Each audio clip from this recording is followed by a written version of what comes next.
David Pleasure to was, meet you, Mom. let's see, Nice to meet Georgia. you too.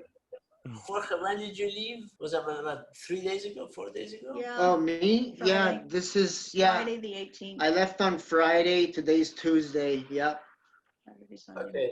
4 days. 4 David, days ago. you can ask them some questions. Especially the mother, she's a brave mother. For other mothers to learn from her, that their kids are going to come and what happens, what he came with and what he left with. Go ahead, Dave. Yeah, absolutely. You know, and that was, what was your first name, Mom? Marianne. Marianne. So Marianne, what was it, how did you find out about us, and what was the research process like, getting to the point, from the point where you first learned about it to the point of actually calling and then going through the process that we went through to get him treated, to get Jorge treated?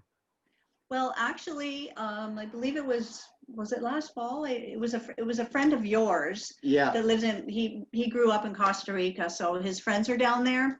And so his friend told him about an experience that he had similar, that there was, it was different. It wasn't Ibogaine. He did ayahuasca, but. We started researching all this and then we came across Ibogaine. Well, no, my friend actually came across, and he said, and he called me from Costa Rica, and he says, I found out about this Ibogaine treatment, and it cures opiate, and it takes opiates out, and it makes it disappear. And I didn't believe him, so I started researching on the website, and I saw all these different ones, and they wanted to give me morphine for 1 week and then put me on the treatment for another week. And I was very, I didn't want it because I knew that I was going to feel like crap. So I want to make it clear. Ayahuasca has absolutely nothing to do with Ibogaine. It's just like water and fire. You know, I don't know how more distinguish between the two. That's a psychedelics. It's like mushrooms, like anything. So this is pure Ibogaine. Has absolutely nothing in common with ayahuasca, and not even with iboga. It takes 1 ton of iboga to get 1 kilo. Okay.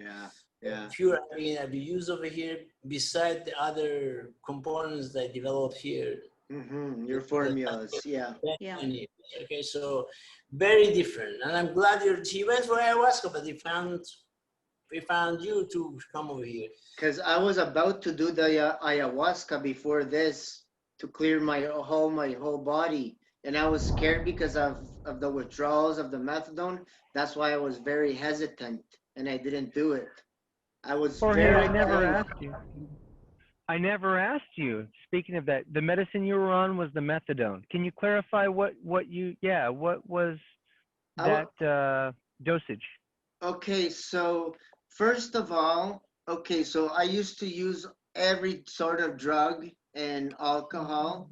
On New Year's, I quit everything, but the doctors kept prescribing me legal drugs like methadone and Valium, and that it just really messed me up. So your dosage, you were up to is 200 milligrams. Yeah, I got up to 200 milligrams, and the doctors, and I wanted to keep going up because of the pain, and the doctor said, no, you got to start going down. So they pushed me to go down to 145. And I said, I can't do this anymore. It's too hard. Let me understand. You started using methadone because you had pain? No, I started using painkillers, buying them from the street for my pain. And then I got... What pain? Describe all your diseases. The first thing they came up with, my doctor came up with, is I had plantar fasciitis. And then they gave me orthotics, everything, and it just my feet got worse and worse and worse. And then the pain started to go up to my knees, and then it went to my calves, like my knees, and then it just went up my body until it just got to my neck, and I had to sleep. I was like in a cast, and I could move, and I had no balance, and then I was in the bed and I couldn't have light, so I was wearing glasses, as you can see in the pictures that you have of me. And but then they diagnosed you with what? Well, she says that's weird that the plantar fasciitis is going up. So she sent me to a specialist, a clinic, and because my whole body was in so much pain, I was going for massages, I was going for chiropractors, and it caused more pain. It would just make my body worse. So she sent me to a pain specialist. So they touched me in 18 parts of my body. I got 16 parts, 16 out of 18. So they diagnosed me with fibromyalgia. And he had gone to the hospital, I guess that was back in January and February, in the ambulance a couple times. He was in so much pain and he couldn't get out of bed. Every week I would call the ambulance, they would take me, and I would get a shot at Toradol. Yeah, they said, we're not a pain clinic, but then that's when they referred him to that pain clinic. Yeah, and then after that, I got the Toradol at the injection. That would help me for about an hour or two at least, and then the pain would be back. So my doctor prescribed me Toradol for myself, so that I would go to a walk-in clinic and get it injected anytime I had the pain. So I started to abuse it because, the pain, and then, okay, the pain's coming back, boom, and I was self-injecting it myself. I got to that point where I couldn't even walk to the clinic, so I would just break the bottle, do the syringe, and put it in my muscle. And it would work perfectly. What was the third disease that you were diagnosed with? At the end, they came up with neuropathy. Fibromyalgia? The fibromyalgia was a diagnosis, but then I talked to my doctor, and then she says, that's neuropathy too. You've got bilateral neuropathy, she said.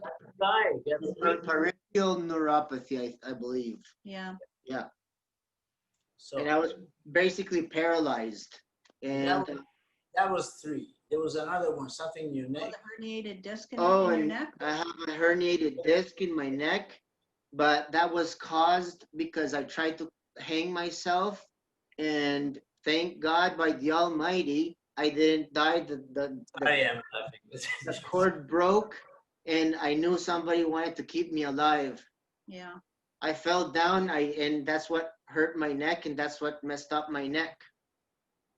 But I got no pain in my neck. The disc is supposed to be herniated, and it's supposed to be pinching my nerves system, and that was what was causing my pain in my whole body.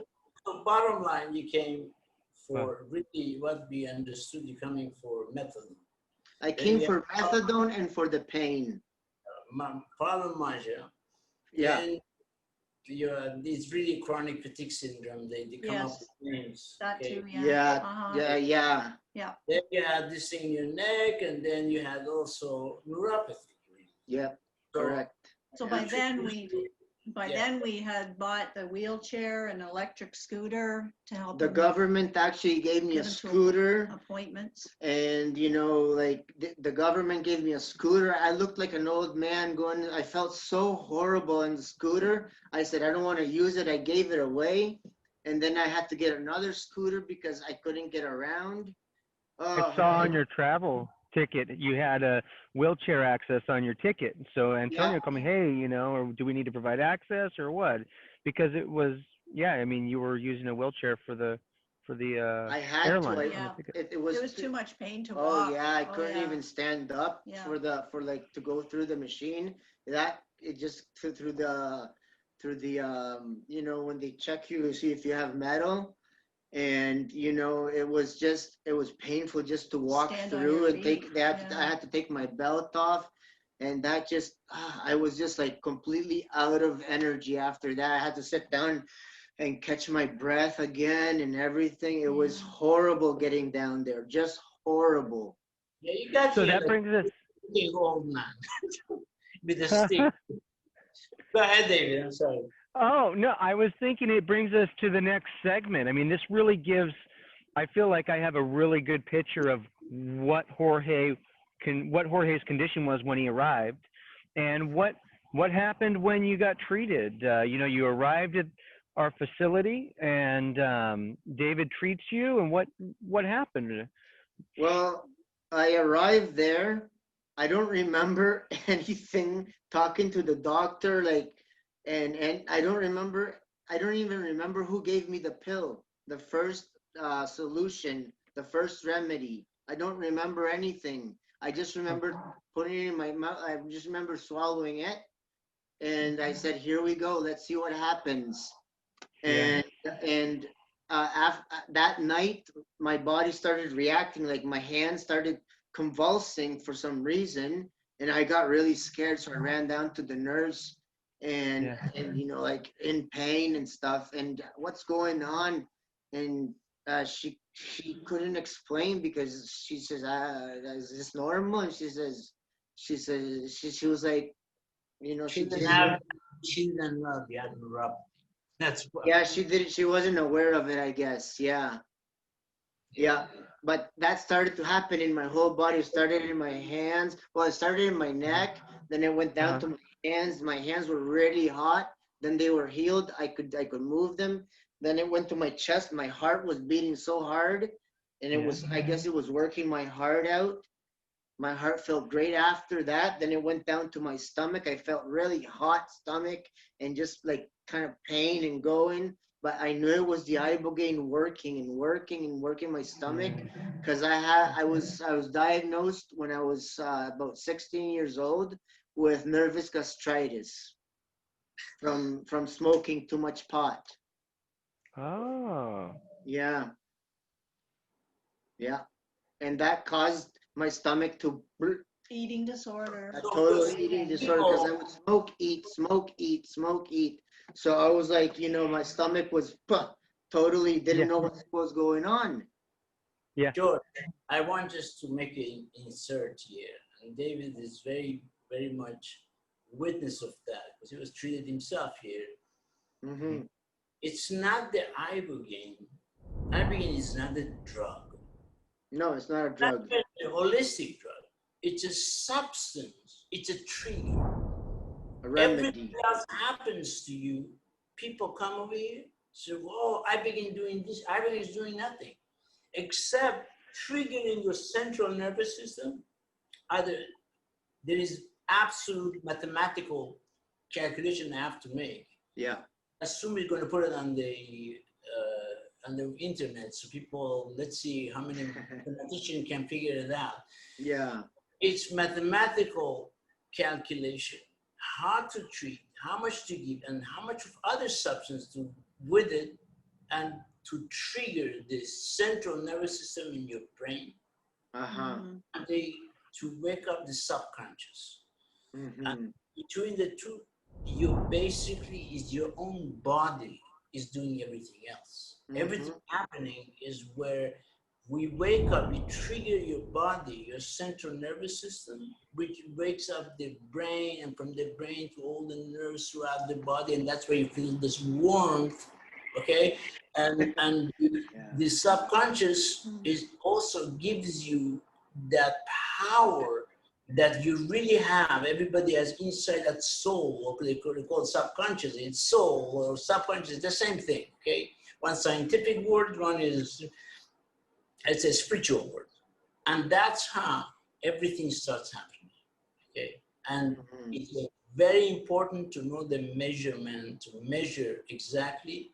To every single person comes here, gets a different dose. No, not two people yet get treated the same way. Yeah, yeah, you showed me that. Yeah. Wow. Yeah, Yeah. I saw that, and I am proof, because I saw it and I got weighed. I got tested with the EKG, everything when I got there. I do remember that. Oh, you're You know, you get tested, right? Everything, you get blood pressure, you get your everything, everything, the heart rate, and that's how we make our calculation. Yeah, exactly. Yeah, I know, it was so professional.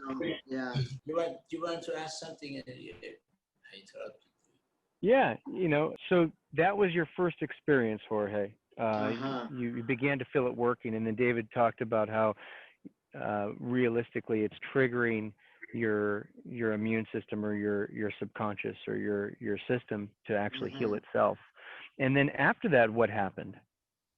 After that, I don't remember how many days it was. He said he left a booster.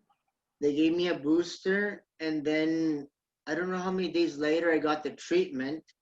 Okay. For the first treatment, I was so scared because I was scared of the unknown. Yeah. And everybody that gets there tells me the same. I'm scared because I'm scared of the unknown, because it's kind of a new thing, and that's my anxiety was like I was freaking out. I was nervous, but I was told to calm down and it's just gonna relax you, and they have the Valium here just in case, and that calmed me down. As soon as I heard that, that if you get anxiety, we have medication for the anxiety, so don't worry, and that just calmed me right down. Yeah. And you completed your full treatment. Sorry? And you complete. Was it scary? No. It was scary, like when I was getting all the stuff put on, all the equipment put on to get treated. At that part, I was kind of freaking out. But then you came in and you talked to me and you calmed me down, and I felt so much peace after that. And then your wife gave me the first dose, and like it was very nice because we started with one small bit, and then another one, and then later on another one, and I believe it was 4 in total, and then another one at the end. It was just beautiful, just peace in me. But like I said, the first time I did not see anything, and I didn't get buzzing or anything in my ears like they say. All I saw was, like, when I opened my eyes was like little sparks, like lights, little tiny lights, and just like lines going all over, like black lines. And it was hard to walk to go pee because of the suero. IV? The IV and the vitamins, makes you pee a lot, right? So getting up, the first treatment, it is hard, but your body gets used to it. And the second treatment was so much easier. And the third treatment, it was just the most beautiful thing. Yeah, the second treatment and the third treatment is where I saw so many things come out. And it was amazing, the experience. Like, you can ask me more about the experience and what came out. You saw garbage coming out. Go ahead, explain. Okay, so yeah, when I was in my second treatment, once you put the music in my ears, I just got the chills all over my body, and the mask was put on and I closed my eyes, and I just I kind of like just relaxed, and I kind of forgot that I was in the treatment, because I kind of like fell asleep, but I was seeing these visions, like coming out of my stomach. It was empty bottles of booze and syringes and just all the junk that I had consumed, in my life, right? And I just saw everything going back here, and it would just go into like darkness and disappear. And that was for me something amazing. And then just after that, it was just very peaceful, and I just kept having small visions, and they were all godly visions for some reason. It was all like very peaceful, very, very spiritual. And then that was my second treatment. After that, we waited a while, and I think you didn't give me any boosters at all for the third treatment. And well, first of all, I can't believe, after you gave me the first pill, I forgot to tell you that I couldn't believe when I was sleeping, I couldn't believe because I couldn't sleep, and I wasn't craving for the methadone, because when I feel like that, I would just chug the methadone back and it would knock me out to sleep. But we have a picture of jumping in the toilet, 15 bottles of methadone. Yeah. I remember that was fun. That was so fun. I just felt so good just getting rid of it. Let's have your mom now describe, okay, as a mother. Okay, so other mothers will learn, because it's nothing scary about coming to Mexico. You see, your son came, got treated, but there's nothing scary. It's safer than aspirin. It is. Yeah. And so describe. So what do you think now? If you would have made a mistake and not suddenly be scared, what would have happened? He wouldn't have lived. He wouldn't have lived. Actually, I feel that we got him there just in time. Yes. I wish that we had known more last fall, even before the COVID, and could have gotten him there then. But it actually took him. It's because I was scared. It got worse and worse, and more pain and hospitals, and it just got to the point it was so bad that he didn't want to live. It was worsening so much. So it was a really good feeling that I didn't have fear. I just, we thought we've got to get him there. And tell him about me, how I wanted to cancel the trip. Yeah, in the last minute, and we were just trying to get the last little details ready with the suitcase, and he says, no, this is too much, I'm giving up this, I quit, no, I'm not going. So I knew that it was like, I knew that it was evil working in me. It was evil that wanted to stop him and didn't want him to live. Yep. So I could feel that, and we were just knowing, it's gonna go smooth. Just come on, they just do it. They pushed me, and they pushed me, and they put me in the car, and I was like, okay, well, I'm going, I guess. Yeah. No, we were very optimistic. What was going through your head? What was going through your head? You're sending your son to a different country. And which is, by the way, this is all untrue, everything they say about Mexico. I've been living here now for 10 years. They're killing people, it's just like America, not different. And so what was going through your head about sending him to a foreign country, to this kind of treatment that is, what was going through your head? I really had hope. I had hope that I hadn't had for years. I just had, just positive hope. I know that, sometimes there'd be things that you'd hear, like, is it really a place? Does it really exist? Yeah, we were very something sketchy. That could be like, a fraud, or just like, a scam in Mexico. We were really scared about that. Yeah. We really wanted, that's when we contacted you, and we were able to speak to you in person, and then we felt secure. Yeah. That, okay, you're there, and speaking to you and seeing you was a really big help before, we started all the arrangements. And then I guess, we had, it was hard trying to just, sending the money for all that. And there was the bank just tried to stop everything, and they were skeptical. It was just like, it was just, everything was trying to block us. Yeah, they thought it was all fraud. The bank thought it was fraud. And they wanted me to prove everything, and I know I had an invoice that had, this should be sufficient. Someone was making it impossible for us. It was really, and so. How many stops and how many complications people cause? Oh, yeah. Oh, all that bank. What made you read? What did you see that made you convinced? You told me your mother watched so many videos. Yeah. Yeah, we watched a lot of videos. Every day. Did you think those are Hollywood, or did you look real people? I was checking all sorts of places and websites, and they were just freaking me out because, we called a place in Cancun, and like they wanted me to come down and then go on morphine for a week. And you know, once they told me that, I'm like, I know the methadone's gonna block the morphine for 3 days. I'm gonna feel like absolute crap. No way, I'm not doing that.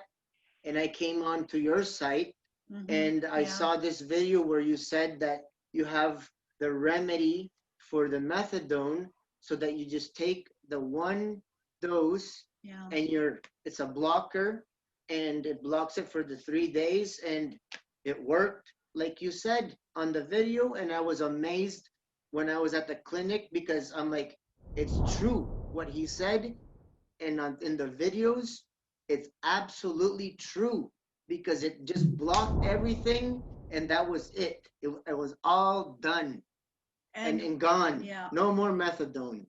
So yeah, that's right. When you saw the other clinic, I want to tell you something. I'm a rabbi. Okay. Yeah. I've treated everybody. I don't care what they believe in, what religions they are. They believe in Almighty. They don't believe in the Almighty. This is none of my business. 99.999% of the people I've treated out of the almost 8,500 people have not been Jews. I don't really care. I just, human being comes to me, they look like my son, my daughter, my uncle, my brother, and I treat all the same. And I noticed that. Yes. This means absolutely, and I admit, as supposedly we're the chosen people, we're supposed to be light to the nation, and that's exactly what I'm trying to do. Yes, you are. To represent and treat every human being the same, and give truth, logic, and simplicity is my philosophy. That's what I go by. Whatever comes out of my mouth, it has to be true. If I promise somebody I can do, if I cannot do it, I'll tell I cannot treat. But never would say. So I told you, I'm going to give you a remedy that I developed. It took me years, and David is witness to that. And I've other seen you do. substances I created, just sitting on my refrigerator, that and it's really a mathematical calculation. I've learned the Talmud, the Kabbalah for 37 years. My mind is medical books, Greek philosophers, they're all doctors, and 12th century Middle Eastern doctors that really knew much more than what we know today. And that's how this up. So since this is the Arno year, you asked me, I came, I felt the devil's coming to me, and so I'm going to blow the shofar. Okay? Yeah, I remember that.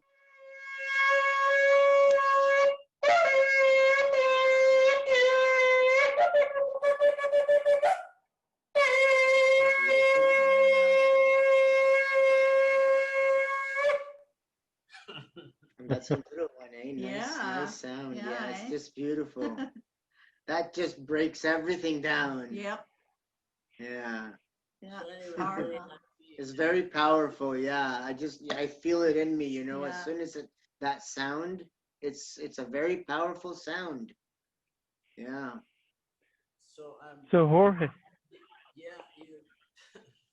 How has it been since after your treatment? How are you feeling? Tell me everything that you're experiencing now.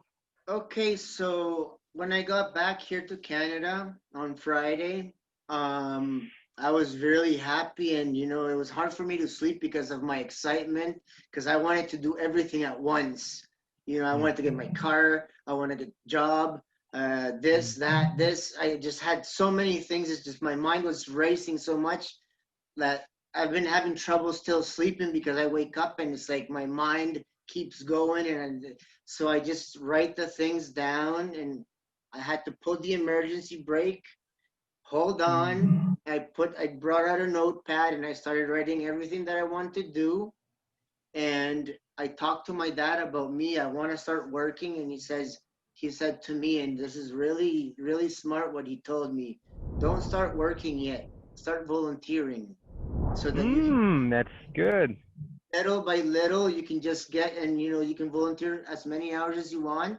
And when you feel like you're done, you just go home. So that's what I'm gonna do. I'm gonna be volunteering in the soup kitchen down here, which is the drop-in center, and trying to help other people out. And I think that's gonna help me out to talk to other people too, and socialize, and meet other people, and try and help other people and talk to them in a peaceful and nice way and calm way, like not like I used to be. Like I used to talk to, and I used to be angry, and because I used to go there and talk to people that I used to know, and this and that, and just talking bad about the whole world. Yeah. I was just a negative person, and now I'm just so positive. Like everything is positive in my mind, and so I'm just in complete peace right now. But I'm going to tell you this. When I was down in the clinic the night before I came here back to Canada, I had a dream that I rebelled against one of the nurses because I found in my pocket of my sweater a joint, and she was telling me, throw it away, throw it away. And I said, no, no, no, no. And I started walking off the property. She was walking me to the airport. And I said, I'm on public property. I was on the street. And I found another joint on the street. For some reason, I ended up with 3 joints, one here in the middle and 2 on the sides. And I lit them all up. I took 1 toke, 2 tokes, 3 tokes, and I was disgusted. I threw it down to the ground, and I just with my foot, I just made it disappear. And then I went back into the airport, and that was my dream.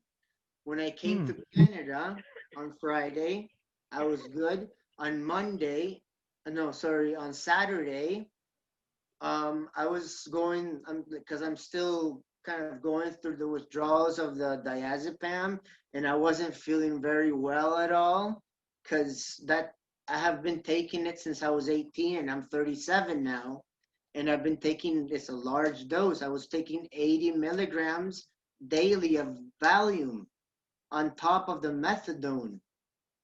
And I was doing so much stupid things. Like I would drink my methadone, I wouldn't remember if I drank it, so I would drink another one on top, and I would take my pills, and I forgot if I take them, so I would take them again. I don't know how I didn't die, like from an overdose, because I don't know. Like I still don't understand.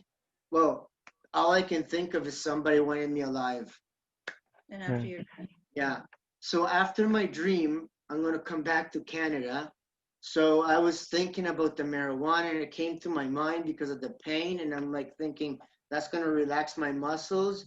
So I'm going to get a mixture of CBD and THC. So because I heard the CBD is good for the pain, and I knew that the marijuana would just relax me. So I ended up buying this vaporizer, just this pen, and I took 3 tokes, and I felt like the worst I've ever felt in my life, disgusted. So I grabbed the pen and I smashed it. I threw it in the garbage. I tied it up. I gave it to my mom. She dumped it in the dumpster. And I said, I hate that stuff. I am disgusted by it, totally disgusted. I don't want to even taste it. I don't even want to see it. When I see it, I feel like, ugh, like yuck. It's impressive how like it was like almost like I didn't relapse, I didn't trip. It was just like a little trip, like I tripped on a stone, but I didn't fall, you know. and it was like a David? Yeah, and Yeah. that warning dream, like she says, Yeah. yes. But the good thing about, also I wanted to mention about the clinic, after, I'm not sure if it was the first treatment, that you were so surprised because he's been having to sleep on his back with a very hardly pillow at all, very flat pillow, if a pillow.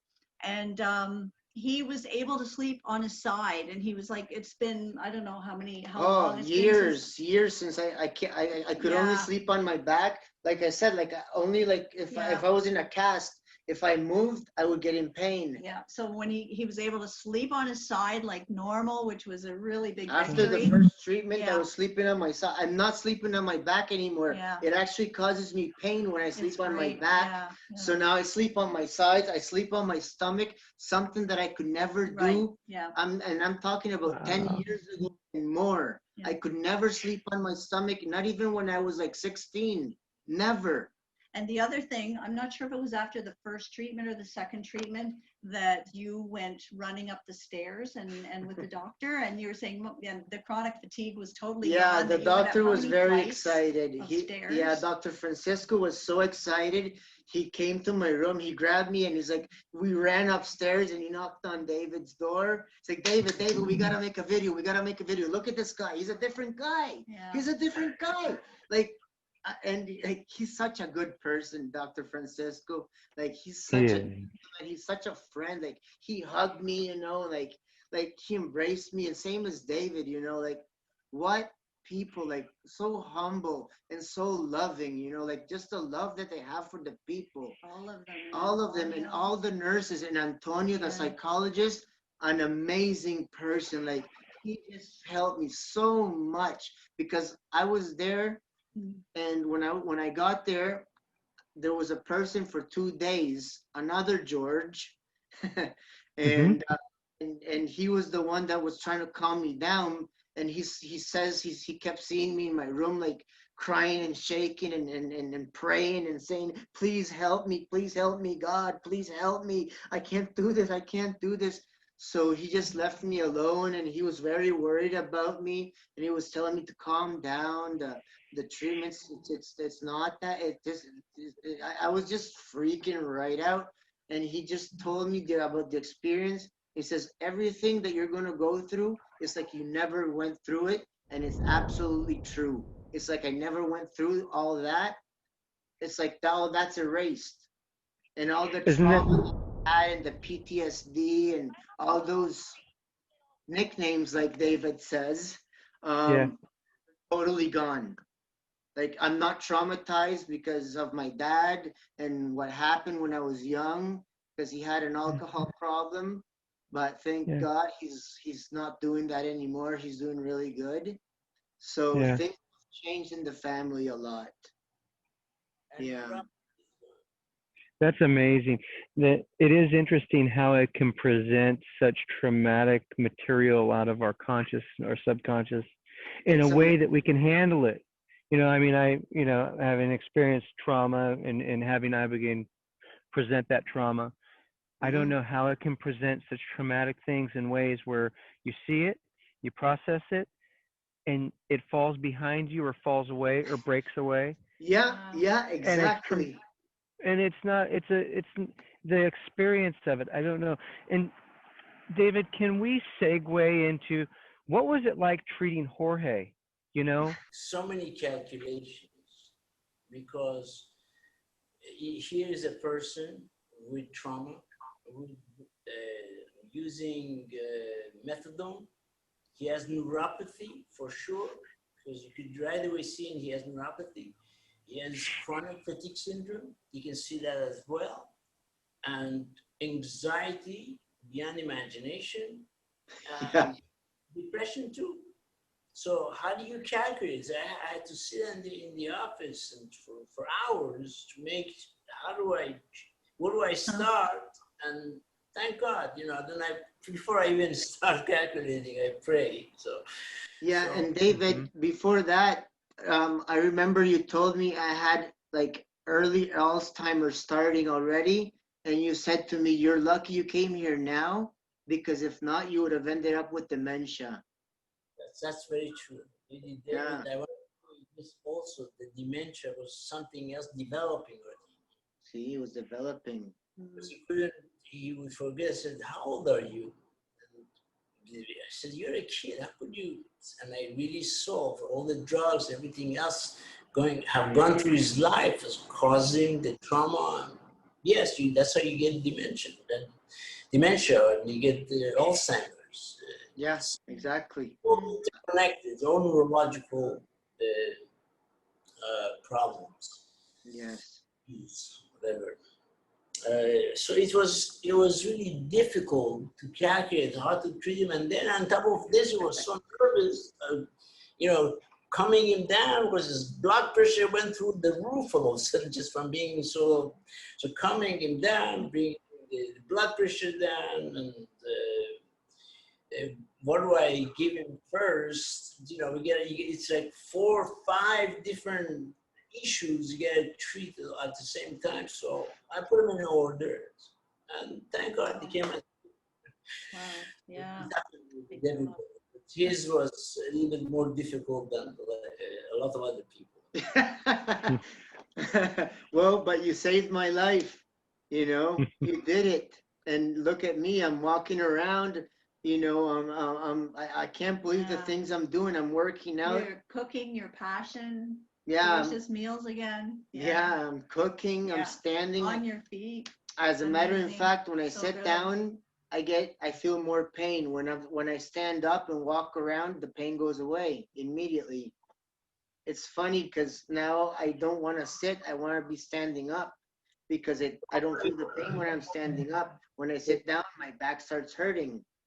Look, that trigger that started in you, people think that this is the Ibogaine working in you. No, it's a trigger. Your body was triggered, and once the central nervous system starts waking up, it just keeps on going. It's just like you bang a bell, it goes bing, keeps on going. That's what's going on. Your body's still fixing it. Woke up, and the body knows what to do. Believe me, better than any other machine or anything. Just in the central nervous system, which is little part of our brain. You put them all the computers in it. That's a sophisticated piece. So obviously, the body knows what it's doing, the body knows how to fix. We gotta just know how to trigger it to fix it. So that's what it takes. The calculations are like this. I felt that in my post treatment as well, where my body is online, my central nervous system is online, my mind is online, and even way far out from treatment now, where it's not the Ibogaine, it's my mind is back online. I can feel it. Exactly. Yeah. Well, God bless you all, guys, and be good. And I'm very happy. And go help other human beings. And Mama, you're a great mother. You're brave, and I bless you for that. And you deserve to get. Thank you. Thank you very much, and God bless you too, David. You too. Thank you. Thank you so much. Thank you. Nice meeting you. Nice to meet you too, David. Yeah, really. Yeah, thank you. That was great. Thank you for the interview. It was great. Thanks for your time. Yes. Both of you.